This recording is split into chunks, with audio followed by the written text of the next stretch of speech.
सहनां भवतु सहनौ भुनक्तु सह वीर्यं करवावहै तेजस्विनावधीतमस्तु मा विद्विषावहै। ॐ शान्ति शान्ति शान्तिः। सर्वेभ्यो नमः। అందరికీ నమస్కారం అండి.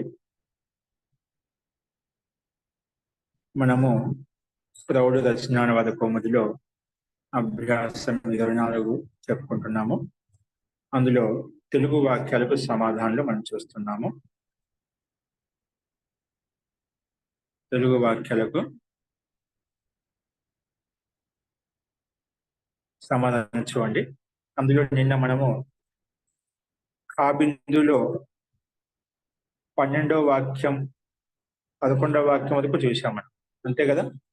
కాబిందులో 11వ వాక్యం వరకు చూసాము. ఇదో 12వ వాక్యం రాసుకోండి.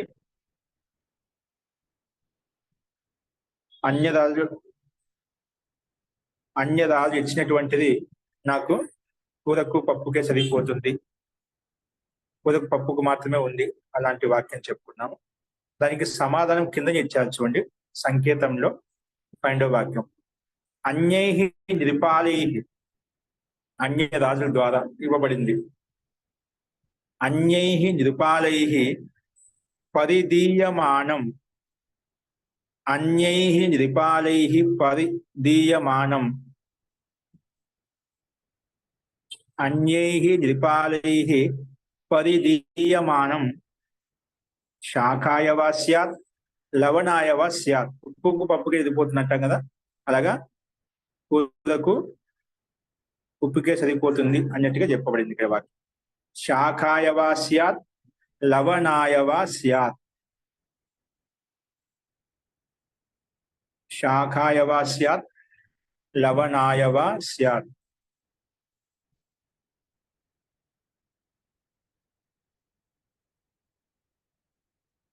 శాఖాయవా స్యాత్ లవణాయవా స్యాత్.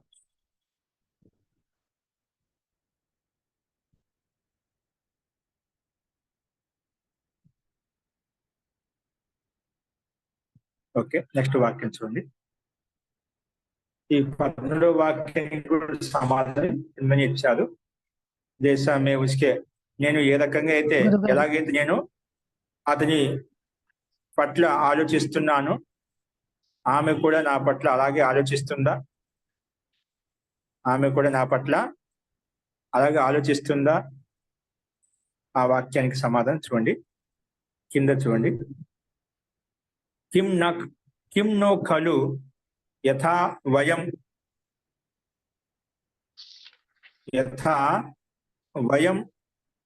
అస్యాం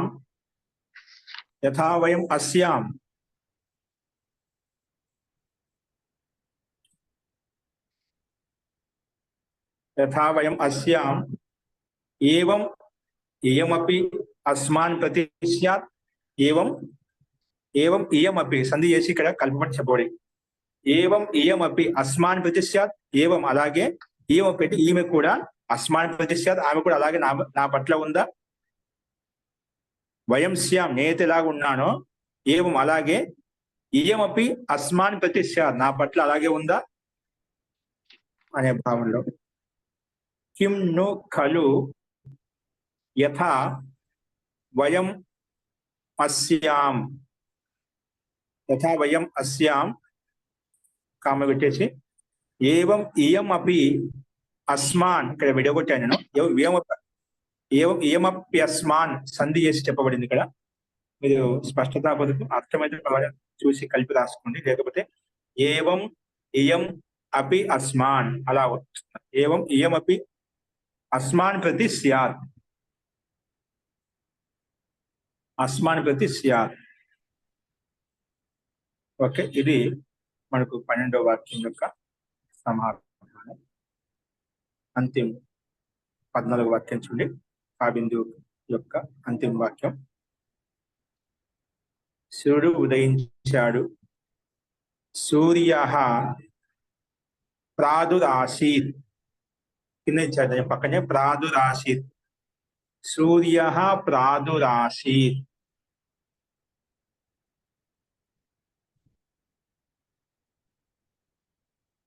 సూర్య ప్రాదురాసీత్, సూర్య ప్రాదురాసీత్ అంటే ఉత్పన్నమయ్యాడు అంటే ఉదయించాడు అని అర్థం. ప్రాదురాసీత్ అంటే ప్రకృష్టంగా ఉదయించాడు అంటే పూర్తిగా సూర్యుడు కనిపిస్తున్నాడు అనే అర్థంలో. సూర్య ప్రాదురాసీత్. ఓకే, ఇది కా బిందులో ఉన్నటువంటి వాక్యాలు మనం చూస్తాం. ఇదేమిటండి ప్రాదుహు అంటే? ప్రకృష్టేన ఉదయ ప్రాదుహు. ఇక్కడ ప్రాపూర్వక్ ఉత్పూర్వక. ఓకే, ఓకేనా? ప్రాదురాసీత్.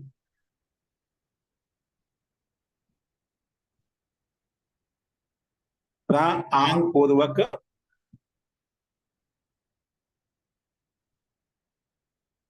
ప్రాంగ్ ఆంగ్ ఉత్పూర్వక్ అస్ధాతు. ప్రాంగ్ ఆంగ్ ఉత్పూర్వక్ 3 ఉపసర్గలు ఉన్నాయి. ప్రా ఆంగ్ ఉత్, ఆంగ్ ఉత్. ఓకేనా? ప్రకృష్టేన ఉదేతీయ. ప్రాదురాసీత్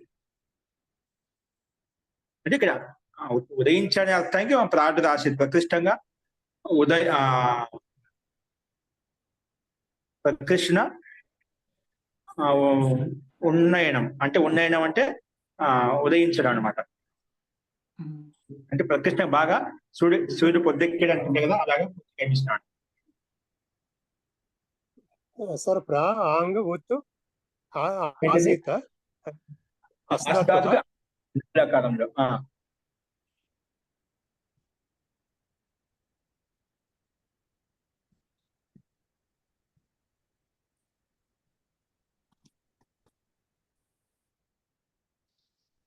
ప్రా ఒకటి, ఇక్కడ ఆంగ్ కాదండి, ప్రాతో పాటు ఆంగ్ ఉంది.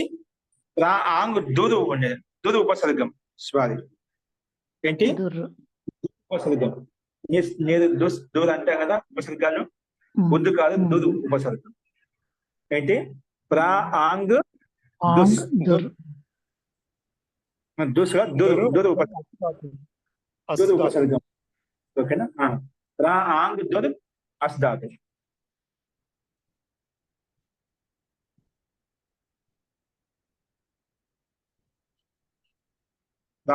ఓకేనా?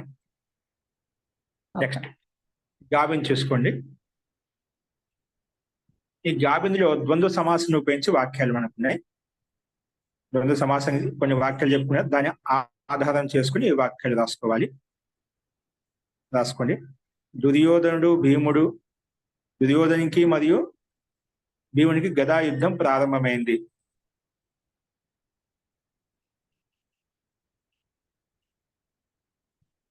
దుర్యోధన భీమయోః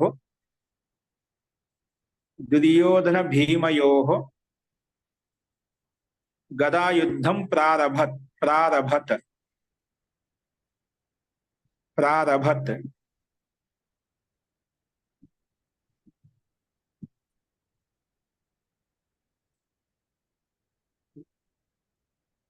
దుర్యోధన భీమయోః గదా యుద్ధం ప్రారభత. ఆరంభధాతు ఆరంభతే, ఆరంభేతే, ఆరంభంతే. ఇది ఆత్మీయపద్ధాతు అంటే ప్రారభత అంటే ప్రారంభమైంది. దుర్యోధన భీమయోః గదా యుద్ధం ప్రారభత.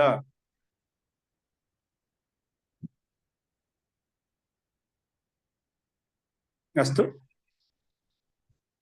ఓకే, అది పరిస్థితి ఉంటేనా ప్రారభత అవుతుంది. అక్కడ ఉపసర్గం వచ్చింది కదా, ఖచ్చితంగా ఆత్మీయ పనిలో ఉంటుంది. నాకు అది పూర్తిగా అలా ఇప్పుడు స్మరణలోకి వస్తుంది అనమాట. ఓకేనా? అస్తు. నెక్స్ట్ రెండవది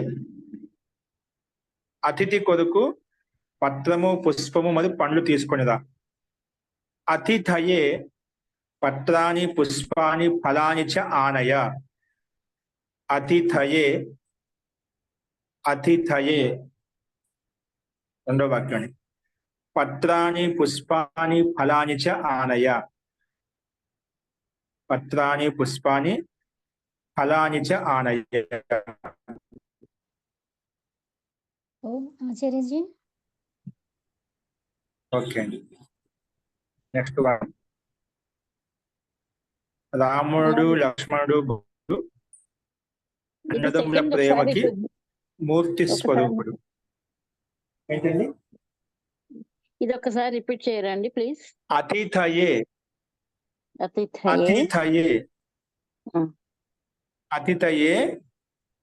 పత్రాని పుష్పాని ఫలాని చ ఆనయ.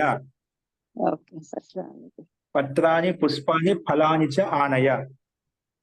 ఇది ద్వంద్వ సమాసం కదా ఆచార్యజీ, ఇక్కడ చ అవసరం. మరియు శబ్దం పుష్ప और फल. ఓకేనా? ద్వంద్వ సమాసం పుష్ప ఫలాని చ పత్రాని పుష్పాని ఫలాని చ. మహోదయ, సమాసం చేసినప్పుడు పత్ర ఫలాని పత్ర పుష్ప ఫలాని చ. పత్ర పండ్లు పుష్పాలు మరియు పత్రాలు పుష్పములు మరియు పండ్లు తీసుకొనిరా అంటాం కదా. కానీ సమాసం చేస్తున్నాం కదా, ఇక్కడ చా పెట్టాలా?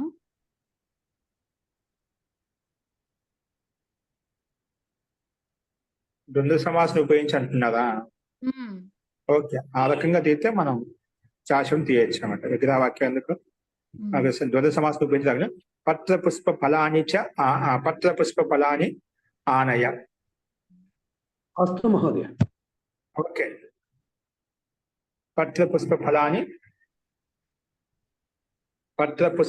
ఒకటే పదం రాసుకోండి. అప్పుడు విడివి రాసుకుని విడివిడిగా చెప్పి విగ్రహవాక్య రూపంలో చెప్పాను. పత్రాని పుష్పాని ఫలాని అనకుండా పత్ర పుష్ప ఫలాని, అప్పుడు అలా వస్తుంది. పత్ర పుష్ప ఫలాని ఆనయ ఒకే సమస్త పదం రాసుకోండి. పత్ర పుష్ప ఫలాని ఆనయ. నెక్స్ట్ వాక్యం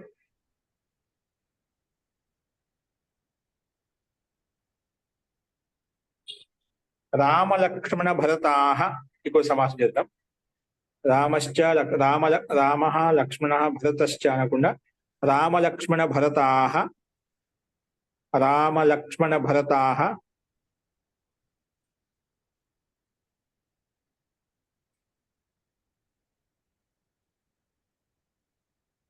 భ్రాతృప్రేమణ.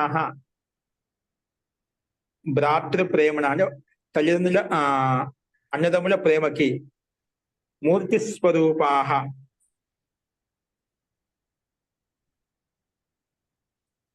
భ్రాతృప్రేమణ మూర్తి స్వరూపాః.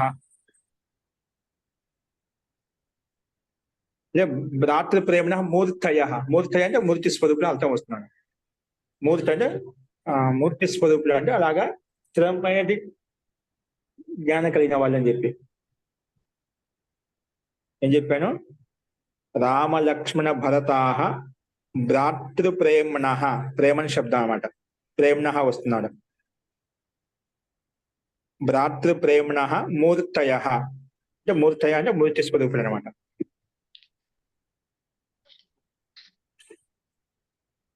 నెక్స్ట్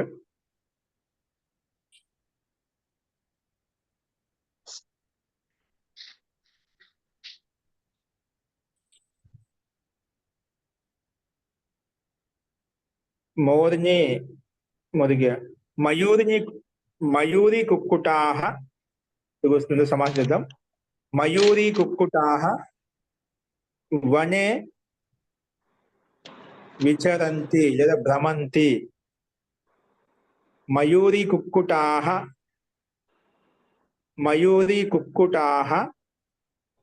కుక్కుట సంకేతం ఇవ్వండి. చూడండి 4వ వాక్యం. మయూరి కుక్కుటాః వనే భ్రమంతి విచరంతి. విచరంతి.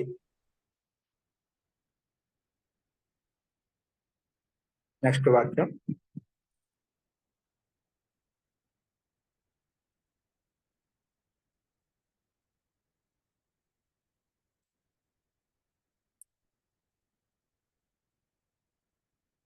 मुनि सुख दुख पाप पुण्य और शीतोष्णाలను మునయః ముని రాదు ఏకవచనంలో ముని ముని ముని సుఖ దుఃఖాని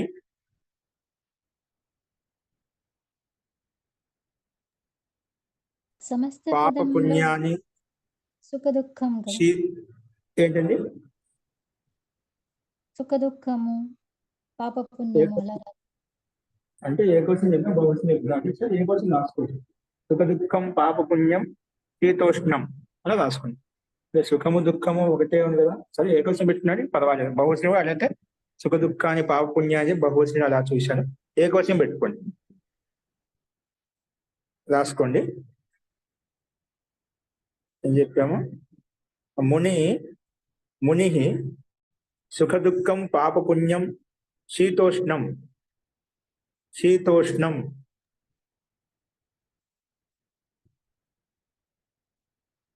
శీతోష్ణం సమానం మనుతే. సమానం మనుతే.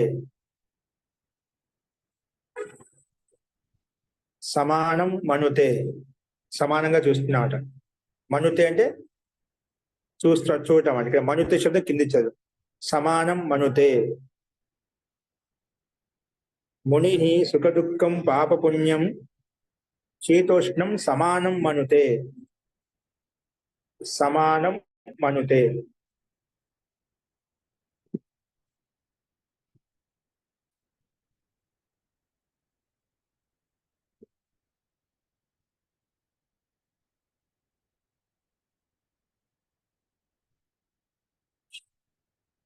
శీతోష్ణం సమానం మనుతే. నెక్స్ట్ 6వ వాక్యం. నెయ్యి పాలు మరియు గోధుమలు శనగలు తిను. ఘృత దుగ్ధం వ్రీహీయవం చ. యవచనకం చ. యవచనకం చ. ఘృత దుగ్ధం యవచనకం చ. ఘృత దుగ్ధం యవచనకం చ ఖాద. ఖాద లేదా భక్షయ. ఆచార్యజీ త్వం ఘృత దుగ్ధం యవచనకం చ భక్షయ లేదా ఖాద. ఆచార్యజీ అది వినిపించండి, గట్టిగా చెప్పండి కొంచెం. వినిపిస్తుందా? Okay okay. అయితే ఇక్కడ మీరు అంటే మధ్యమ పురుషలో మీరు చెప్పుకుంటున్నామేమో తినండి అని. సో ఇప్పుడు ఖాదత అలా చెప్పుకోవచ్చా? ఏకవచనం చెప్పాను. ఖాదా అని ఏకవచనం చెప్పాను. త్వం ఖాదా. బహువచనంలో యూయం ఖాదత. రాసుకోండి, తినండి, బహువచనం పెట్టుకోండి.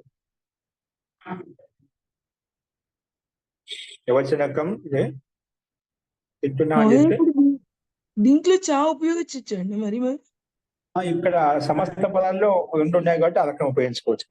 ఇక్కడ ఉపయోగించాలి కూడా. యూయం అప్పుడు త్వం పెట్టుకోకుండా త్వముని అధ్యాహం చేసుకోవాలి, అవసరం లేదు. త్వం యువాం యూయం అధ్యాహం చేసుకోవాలి. ఖాదత లేదా భక్షయత. భక్షయత. కర్త ఏకవచనంలో ఉంటే మనం తీసుకోవచ్చు, లేదా బహువచనం తీసుకోవచ్చు. నెక్స్ట్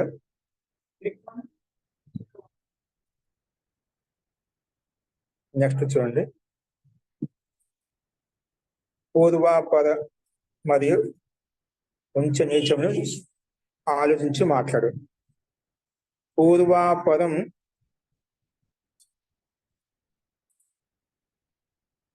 అధరోత్తరం చ పూర్వాపరం అధరోత్తరం చ విచింత్య వద. పూర్వాపరం అధరోత్తరం చ విచింత్య వద. బహుశా తీసుకున్న వదత మన ఇష్టం. ఏకవచనం చెప్పాను. పూర్వాపరం అంటే పూర్వాపరములను, ఉంచ నీచములు అంటే అధరోత్తరములను. ఇక్కడ మధ్యలో ఉంది కాబట్టి సమస్త పదానికి పూర్వాపరం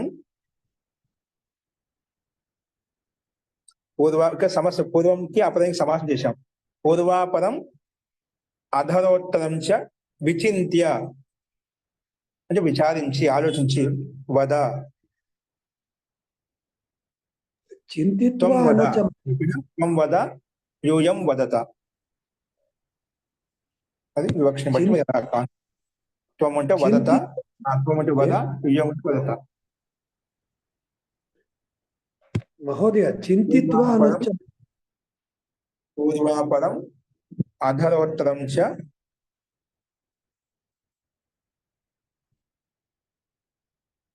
విచింత్య వదత. లేదా విచార్య వదత, విచార్య. నెక్స్ట్ రాసుకోండి.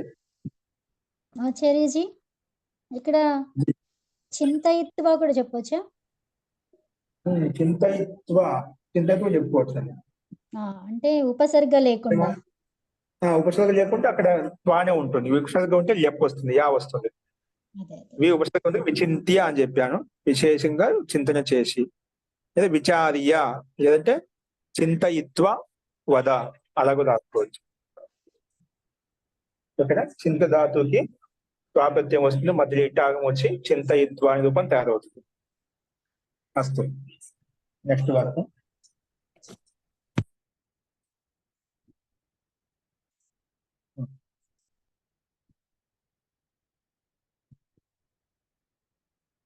చాత ఉపాన తీసుకునేదా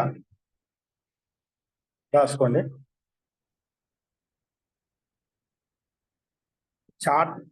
ఛత్రోపానహం, ఛత్రో అంటే చాలా గొడుగు. ఛత్రోపానహం ఆనయ. ఛత్రోపానహం అంటే బూట్లు మరియు గొడుగు. గొడుగు బూట్లు తీసుకొనిరా అంటే చెప్పులు తీసుకొనిరా. ఛత్రోపానహం సమస్త పదం, ఇది సమాసం చేశాం. ఛత్రోపానహం, ఛత్రం చ ఉపానహం చ ఛత్రోపానహం అని చెప్పుకున్నాం. ఛత్రోపానహం ఆనయ, ఛత్రోపానహం ఆనయ. అస్తు.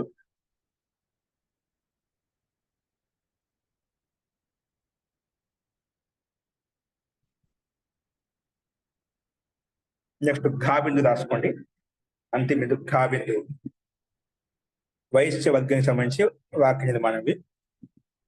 వైశ్య వర్గానికి సంబంధించి వాక్య నిర్మాణం. ఘాబిందు.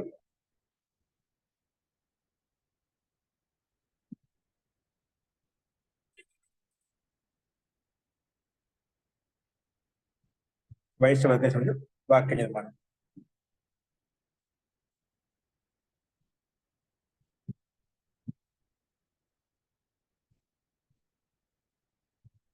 రాసుకోండి. ఒకటో బిందు. వ్యాపారి సావుకారి యొక్క పని చేస్తున్నాడు. అతడు ప్రజల యొక్క రూపాయలను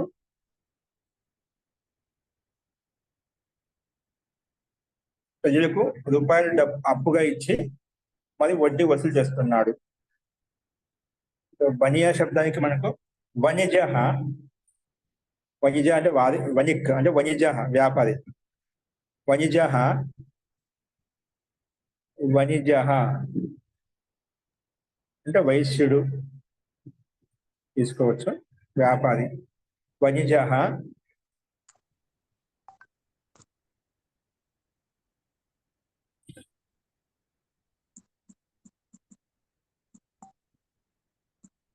కుషీదకస్య.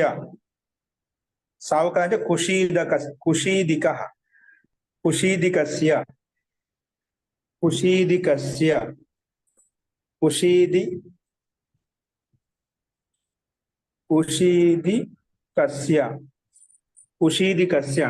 ఇక్కడ ఈ పద షష్ఠి మన విభక్తులు చెప్పినప్పుడు తెలుగు రాసుకోవద్దు, సంస్కృతం రాసుకోండి. మీరు తెలుగు రాసుకోకపోతే ఇబ్బంది పడతాం. అంటే సంస్కృతం మీద మనకు కొంచెం అవగాహన తక్కువ వస్తుంది, అంటే మనం కన్ఫ్యూజ్ అవుతూ ఉంటామంట. సంస్కృతం రాసుకోండి, తెలుగు రాయద్దు. కుషీదకస్య కుషీదకస్య కుషీదికస్య కుషీదికస్య కుషీదికస్య కుషీదికస్య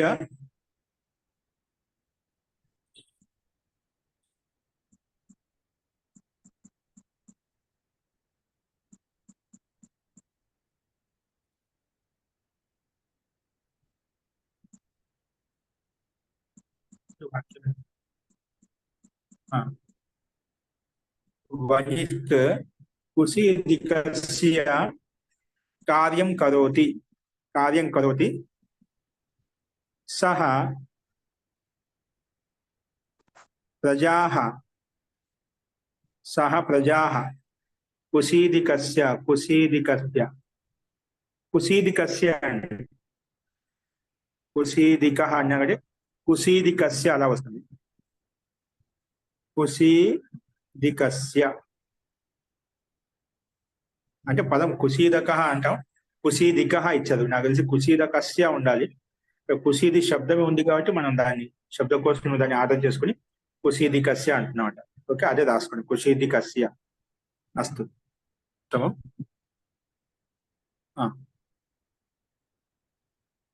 వనిక్ కుషీదికస్య కార్యం కరోతి సహ ప్రజాః అంటే ప్రజలకు అని అర్థం.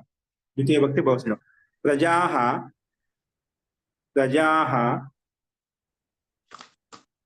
ధనం రుణరూపేణ యచ్చతి సహ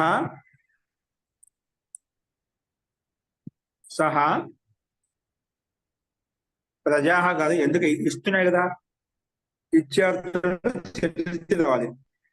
సహ ప్రజాయై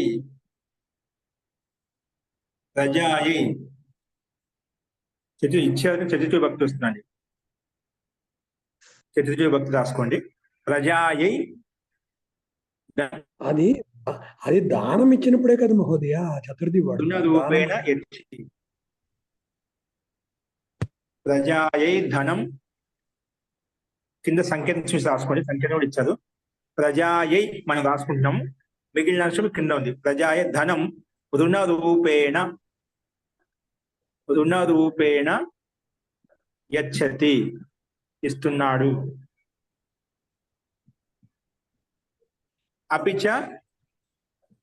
అపిచ సూత్రం చెప్పాము. కుషీదం గృహ్ణాతి. అపిచ ఇంకా వడ్డీ కుషీదం లేదా కుషీదం చ గృహ్ణాతి. అపిచ పెట్టుకోకుండా కుషీదం చ గృహ్ణాతి.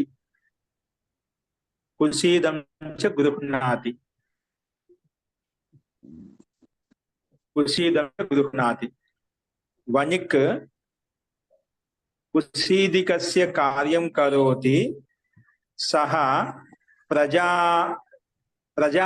ప్రజాయై కాకుండా ఏకవచనం కాకుండా ప్రజాయై ప్రజాభ్య రాసుకోండి. ప్రజలకు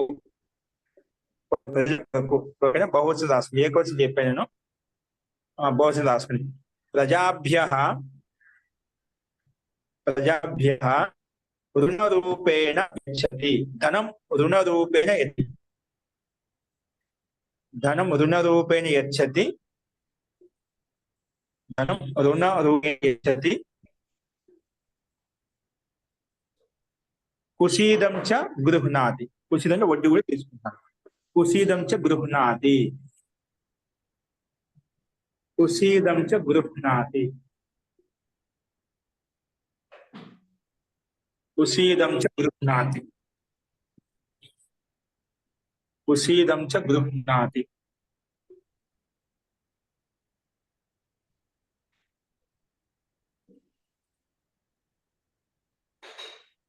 కుషీదం చ గృహ్ణాతి.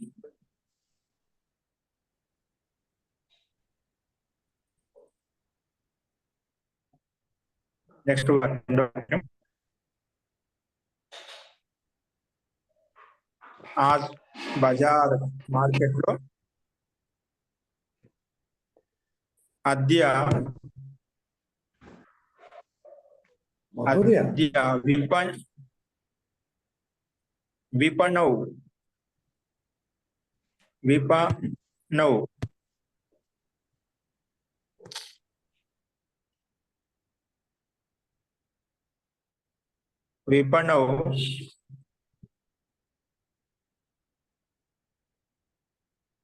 అద్య విపణౌ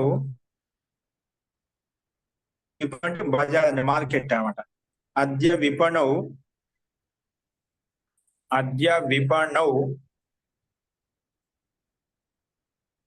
వణిక్ వణిజౌ వణిజః వస్తుంది. వణిజౌ వణిజ అంటే ప్రథమ విభక్తి ఏకవచనంలో వణిక్కే వస్తుంది. ఓకేనా, బహువచనంలో వణిజః వస్తుంది, ఏకవచనంలో వణిక్ వస్తుంది. వస్తుంది.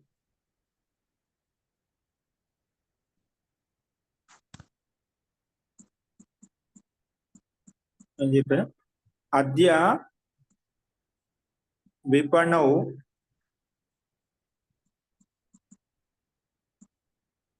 సుసజ్జితాః. విపణౌ అపూర్వ ఛట అంట. ఇప్పుడు అపూర్వ ఛట ఏంటి అంటే అపూర్వ అంటే చాలా ప్రకాశవంతంగా ఉందనే దానికి అద్య విపణౌ అపూర్వ ఛట. అపూర్వ అంటే పూర్వం ఎప్పుడు లేదు, అలాగా రౌనక్ అంటే ప్రకాశం, ఛట అంటే ప్రకాశం కనిపిస్తుంది. పూర్వం ఎప్పుడు అలా చేయలేదు మార్కెట్ లో, అలా అంత శోభాయమానంగా ఉందని అర్థంలో. అపూర్వ ఛట. విపణి శబ్దం అనేది విపణి మతి శబ్దం విపణౌ అలా అనుకుంటున్నాను. విపణి కాకుండా విపణౌ. ఇక్కడ విపణి అనేది స్త్రీలింగం లాగా వచ్చింది కదా, విపణ్యాం అట్లా రాదా? మతోమత్యం రెండు వస్తాయి. మతోమత్యం అలాగా విపణౌ విపణ్యాం రెండు వస్తాయి. రెండు రూపాయలు ఉన్నాయి. మతి శబ్దానికి ఉంది మతో మత్యాం. ఇక్కడ విపణౌ విపణ్యం రెండు రాసుకోవచ్చు ఇబ్బంది. విపణౌ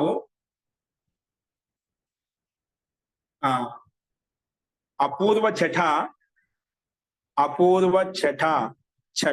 ఈ ఛట పదం కొత్తగా ఉంది, నాకు కూడా సందిగ్ధంగా ఉంది. అపూర్వ ఛట అంటే అపూర్వం అంటే ఛట అని ప్రకాశాత్మని తీసుకోవాలి. ఇక్కడ రౌనక్ అంటే ప్రకాశం చెప్పుకున్నాం కాబట్టి మనం డిక్షనరీలో ఇప్పుడు అలాంటి అర్థం తీసుకోవాలి. ఛట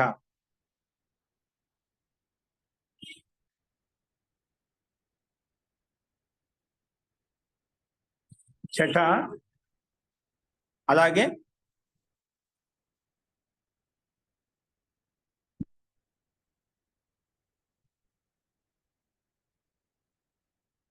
ఛట ఆసీత్ పెట్టుకోండి. అపూర్వ ఛట ఆసీత్.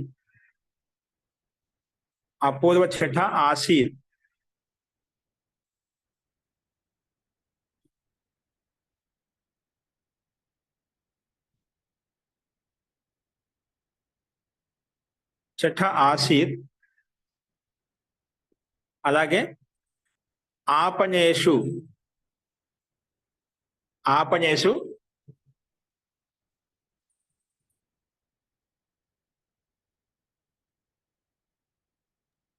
ఇది ఆచార్యజీ ఇది ప్రథమాలోనే ప్రథమ పెట్టుకున్నాం. ఆపణాని ఆపణ ఏకవచనం పెట్టి ప్రథమ విభక్తి పెట్టాం. ఆపణాని సుసజ్జితాః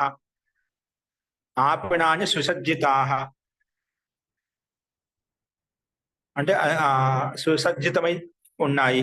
ఆపణాని సుసజ్జిత ప్రథమ విభక్తి బహువచనంలో. ఆపణాని సుసజ్జితాః. అలాగే వణిజః ఇక్కడ బహువచనం పెట్టుకుందాం. వణిజః గ్రాహకానాం కృతే.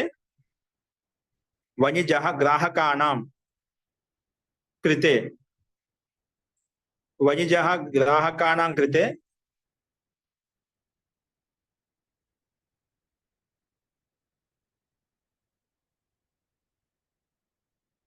గ్రాహకానం కృతే వస్తూని వ్యక్రీణత వస్తూని వ్యక్రీణత వస్తూని వ్యక్రీణత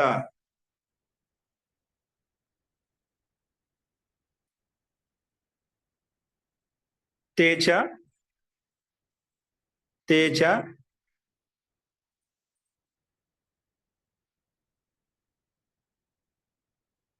తేచ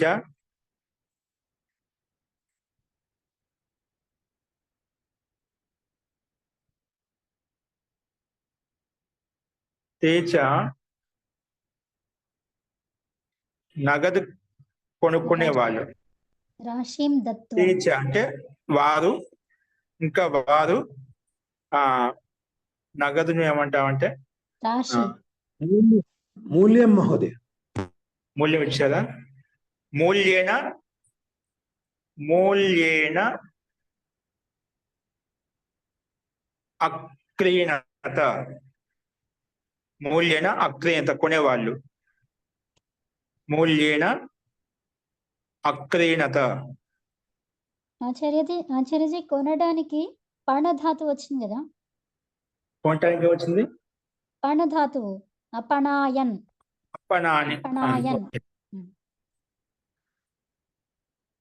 కొనుక్కునేవాళ్ళు అంటే అపణత్ అపణత్ రావాలి. అప్పుడు మూల్యేన అపణత్ అపణతం అపణన్ అలా రావాలి మనం.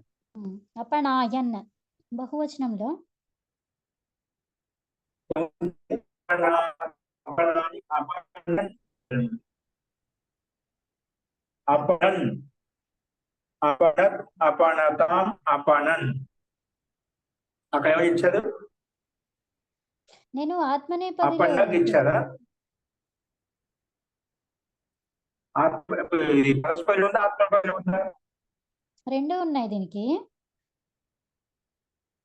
కానీ ఆత్మనేపదం ఉంది. అదే ఇది కొంచెం కాంప్లికేటెడ్ ధాతు.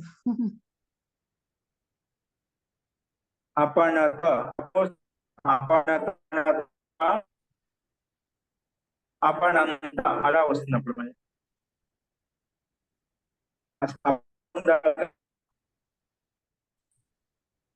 నేను పరస్మైపదిలో రాశాను.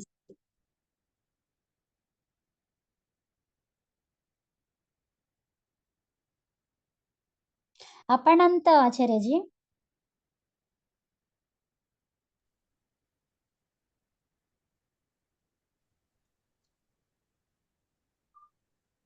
కవిత అపణన్ చావా?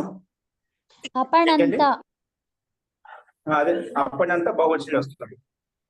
అపణత్ అపణన్ ప్రథమ లంగ్లకాలంలో బహువచనం అపణ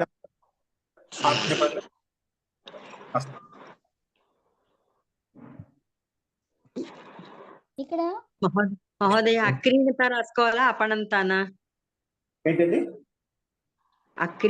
మూల్యేన అక్రీణత అని రాసుకోవాలా అపణంతానా? అపణంత రాస్తుంది. పణధాతు ఇచ్చారు కాబట్టి మనకు అది ఉపయోగించు అపణంత. ఓకేనా? అస్తు మహోదయ. అది కరెక్టే. ఇబ్బంది కాబట్టి మనకు ధాతు ప్రయోగం కొత్తగా వచ్చింది కదా, అది చూద్దాం. ఇప్పుడు ఈ ఆపణః అనే దాంట్లో ఆపణః అనాలా లేదా మీరు ఆపణి అనేది అన్నారు మహోదయ? అంటే అక్కడ బహువచనం రాదు, సప్తమి రాదు, ప్రథమ పెట్టుకున్నాం. ఆపణాన్ని సుసజ్జిత అంటే దుకాణాలు బాగా సుసజ్జితం చేయబడ్డాయి అని అర్థం. ఆపణః కదా మహోదయ పదం? ఆపణః పుల్లింగంలో పుల్లింగం. ఆపణః రావాలి. ఆపణం అనేది నపుంసకలింగంలో చెప్పామట. ఆపణ పుల్లింగం ఇచ్చారు అక్కడ శబ్దకోశంలో. ఓకే, అస్తు మహోదయ, అస్తు మహోదయ. వేసుకొని చెప్పామట. పుల్లింగంలో ఉంటుంది, అప్పుడు ఆపణాహ వస్తుంది. అస్తు మహోదయ. దీంట్లో ఇంకొకటి కూడా ఇచ్చారు ఆచార్యజీ, రాశి అని ఇచ్చారు ఇక్కడ. ధనము నగదు శబ్దకోశంలో. రాశి మూల్యేన రాశిం దత్వా లేదంటే మూల్యేన అలా రాయొచ్చా? కవిత మూల్యేననే రాశి మూల్యేన, ఆ డబ్బును మూల్యంతో కొనేవాళ్ళు. రాశి మూల్యేన ఆ అపనంత రాశి మూల్యేన అపనంత. ఆ డబ్బును మూల్యంతో కొనేవాళ్ళు, ఆ డబ్బును మూల్యం ఇచ్చి కొనేవాళ్ళు అన్నమాట. అదే రాశి మూల్యేన అపనంత లేదా అపనన్ లేదా మహోదయ, రాశి అంటే నగదు అంటే మూల్యమైనా నగదే కదా మహోదయ. అంటే రాశి అంటే డబ్బు అనే నగదు డబ్బు అంటాం కదా, నగదు డబ్బు మూల్యం ఇచ్చి తీసుకోని అంటాం కదా. అంటే ఇక్కడ నగదు అంటే వస్తువులను ఇచ్చి మూల్యం తీసుకున్నారు, డబ్బులు తీసుకున్నారు అట్లా. నగదు ఇచ్చి డబ్బులు తీసుకునే వాళ్ళు, నగదు డబ్బులు. రాశి దత్వ అప్పుడు మన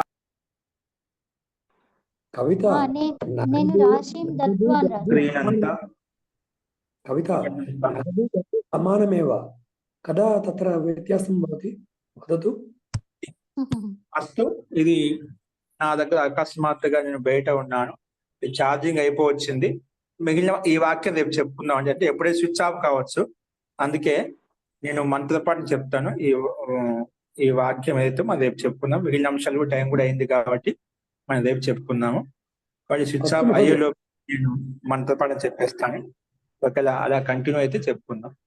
అస్తు, ఈ వాక్యం మిగిలిన వాక్యం రేపు చూద్దామండి. అస్తు, శాంతి పాఠ.